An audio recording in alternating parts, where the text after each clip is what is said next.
Let's start with a little experiment. 1, 2, 3, 1, 2, 3. So we make now every third person here in the room stand up. We make it with row. So 1, 2, 3, third row, stand up. 1, 2, 3, stand up. So 1, 2, 3, please, every third row, please stand up. Also here, stand up. You have to move. 1, 2, 3, stand up. Please, also here, stand up. You have to stand up. And then the people that are already standing up, this is great. Please, look around and let this sink for a moment. Because what you see now is how frequent allergies are. All the people standing up here are the people with allergies. So now you can relax and listen to how allergy is connected with planetary health. You can sit down.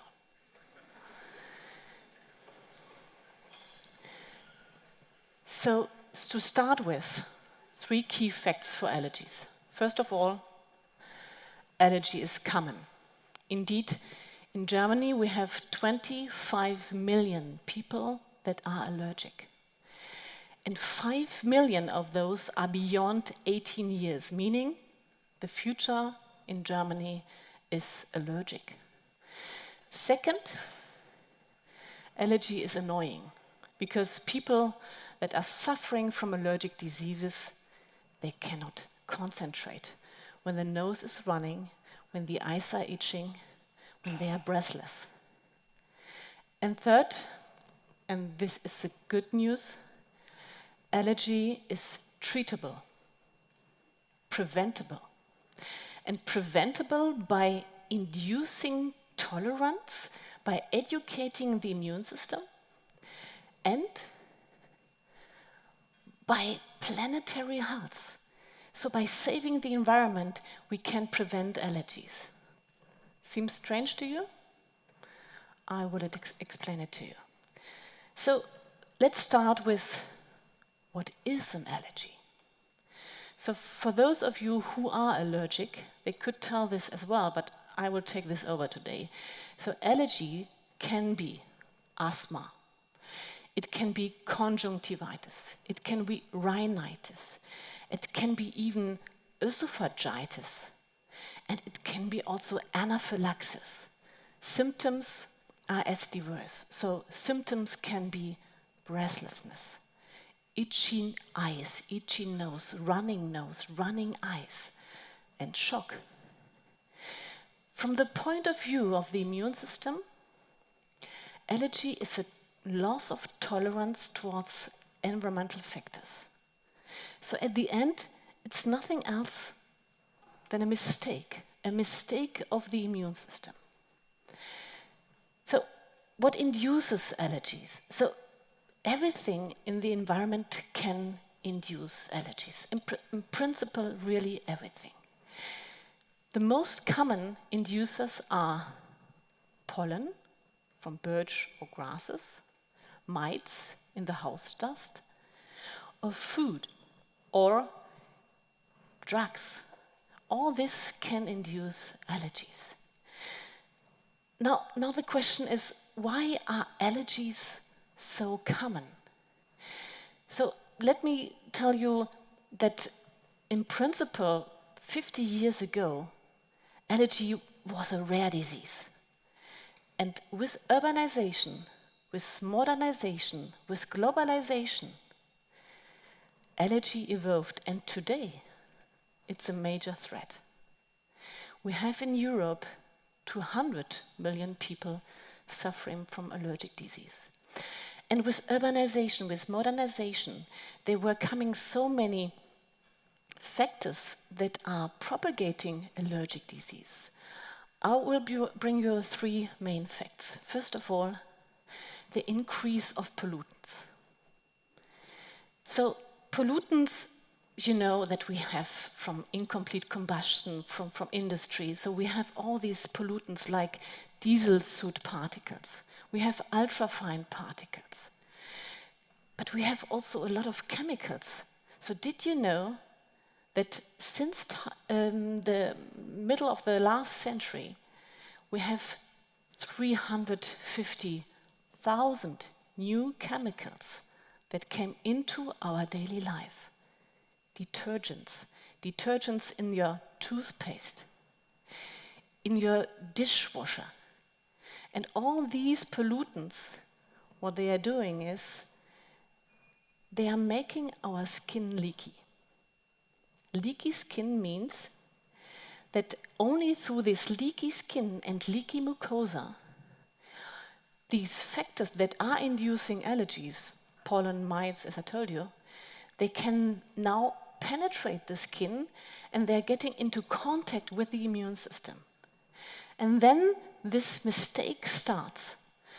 The immune system misunderstands this. The immune system thinks, okay, oh, pollen, this is harmful. It's not. Normally, we have a tolerogenic immune response. Tolerance, active tolerance is what we normally have towards these environmental factors. So with the increment of pollutants, we have this loss of barrier function. At the same time, something happens with our environment, with our nature. The nature is becoming more and more allergenic for us. So we have, for example, due to climate change, we have more pollen per day. We have even no single day without pollen during the year. And the pollen, they are becoming more aggressive because they are producing more of these substances that are inducing allergic immune responses. And the fourth thing is that we have also new pollen, invasive species that are coming to us, to Germany, to Europe, like ambrosia, and they are inducing strong asthmatic reactions. And then we have also interesting phenomena like thunderstorm asthma. Did you ever hear about thunderstorm asthma?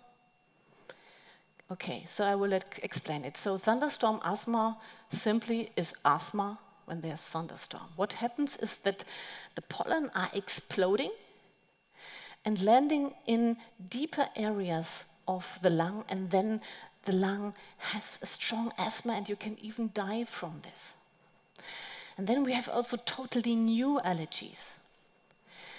So when you are bitten by a tick, you can develop a red meat allergy. The problem is with this red meat allergy is that, people can die from a piece of red meat. They can die of a piece of red meat by anaphylaxis, shock. So these are new allergies that are increasing with the decrease of climate change. So when I'm telling this to you, I know your question is, okay, when this is all this severe, so why are not all allergic? Actually, we do not know. But we are on this. This is why I mutated from a dermatologist to an environmental health scientist. And the good news is that normally we are tolerating nature, and there are some protective factors in nature. For example, biodiversity. Microbial diversity in our environment, in our surrounding, protects us from the development of allergic disease. So we know, for example, that traditional farming is protecting from the development of allergic disease. So who of you lives with a cow under one roof? No one? This is a problem. Because we know when you live with a cow under one roof, you are protected from allergies.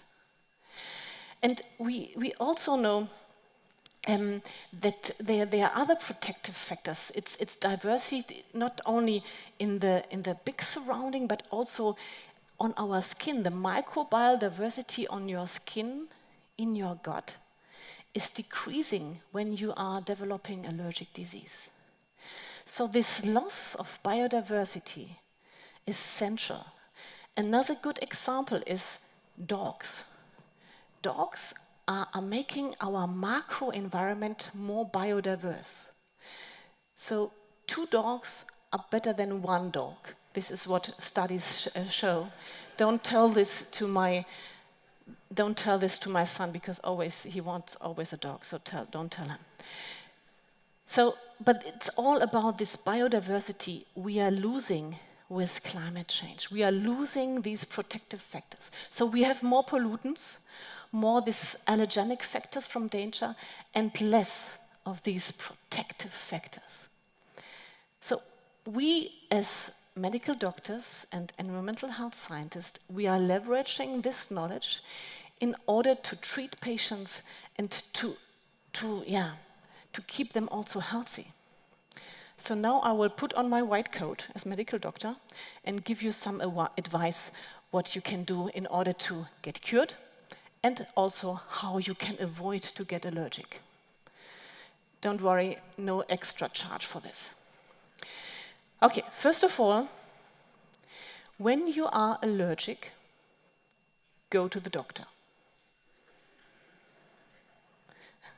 You are laughing.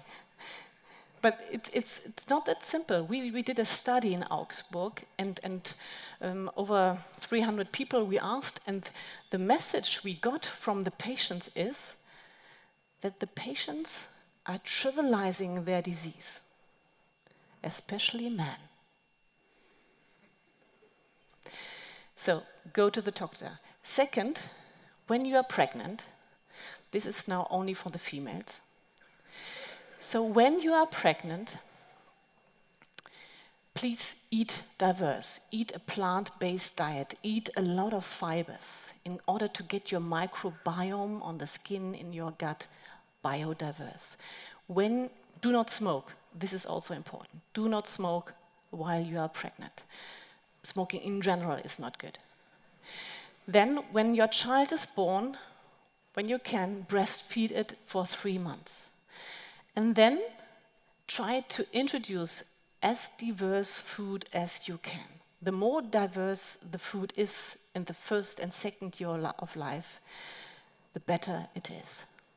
Second, cream your child. Put a lot of cream to repair the barrier of the skin of your child.